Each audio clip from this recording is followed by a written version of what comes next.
Hello বন্ধুরা, আমি বাপন চলে এসেছি আবার ভিডিও নিয়ে। তো এই ভিডিওতে দেখাবো মন্দির থেকে বাড়ি ফেরার পথে কিছু দৃশ্য। তো দেখতে থাকো ভিডিওটা শেষ পর্যন্ত, ভালো লাগবে।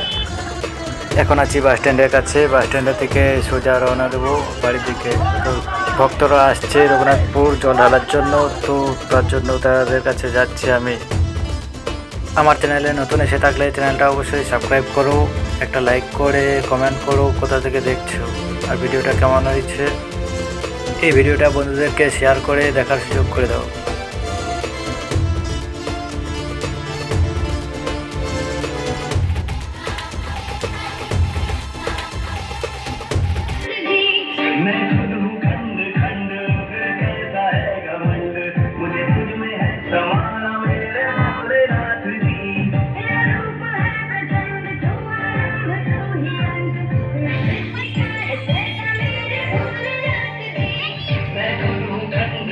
এই যে বন্ধুকে দেখতে পাচ্ছ, ভক্তদের জন্য জলের ব্যবস্থা করেছে। তো এখানে আছে আরও কিছুজন, তো সবাই মিলেই ভক্তদের সেবার জন্য লেগেছে সব।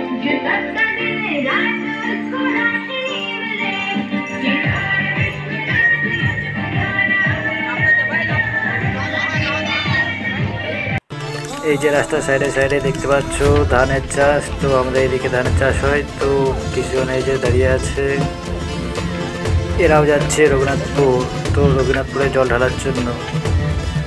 এই ভিডিওটা একটু আলাদা টাইপের, তো ভিডিওটা দেখতে থাকো।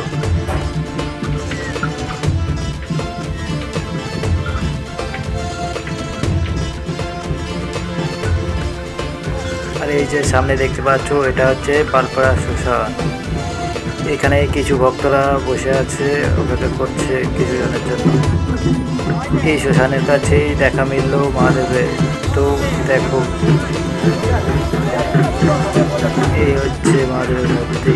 তো এই মূর্তিটা নিয়ে এসেছে প্রতিষ্ঠান থেকে, সকলে মিলে গেছিল কাটোয়া থেকে হেঁটে সবাই এসছে। তো এই যে পোস্টার দেখতে পাচ্ছ, আর এই মূর্তি জল ঢালার আনন্দে নাচতে নাচতে যাচ্ছে সকল ভক্তরা। তো এই যে এখানে কিছুক্ষণ দাঁড়িয়ে আছে, দাঁড়িয়ে নাচছে।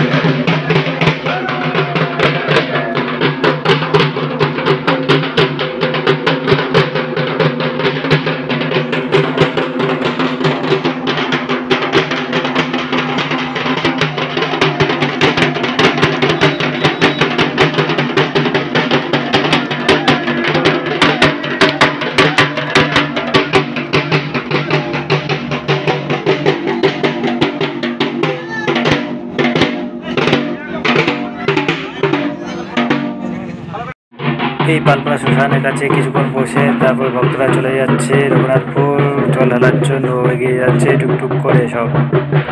এরপরে দেখাবো আরেক মূর্তি, তো ভিডিওটা দেখতে থাকো।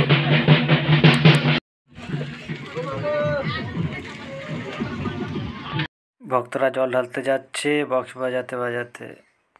এখানে কিছুক্ষণ রেস্ট করে তারপরে যাবে রঘুনাথপুর জল ঢালতে।